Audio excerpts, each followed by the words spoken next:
In this video, I'm going to be showing you a good free VPN that you can use on Android. Okay, so to get this free VPN that you can use on your Android device, all you need to do is simply go to the Google Play Store, and then in the search bar of the Google Play Store, tap on apps at the bottom there, and then you want to search for a VPN called Tunnel Bear. So that's just Tunnel Bear. It's the top result. You can tap on it, and then you want to make sure that you go ahead and install Tunnel Bear. You can see it's a virtual private network and security.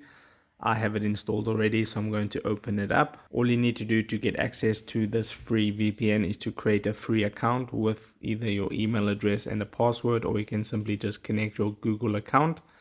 And as you can see, if you click on this where it says disconnected in gray there, if you toggle that on, you just need to set some permissions. So I'll tap on continue, and then I'll tap on OK. And there you can see it is now connected. But you may be noticing here at the bottom, it says 500 megabytes remaining this month.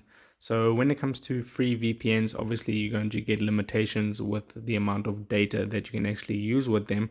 And in this case, it is 500 megabytes per month. Now you can get more data to be able to use. If I tap on this 3 horizontal stripes at the top left hand corner, and then I tap on here where it says get free data, you have some options here of how you can get free data. You can put the Tunnel Bear on your PC and you get an extra 1 gigabyte.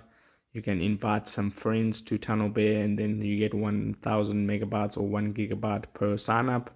Or you can simply just tweet about Tunnel Bear. So if you have low data needs when it comes to using a VPN, Tunnel Bear is great for that, and you can get extra data by completing these tasks. So if this video helped you out, don't forget to drop a like onto it and subscribe for more, and I'll see you in the next video. Take care.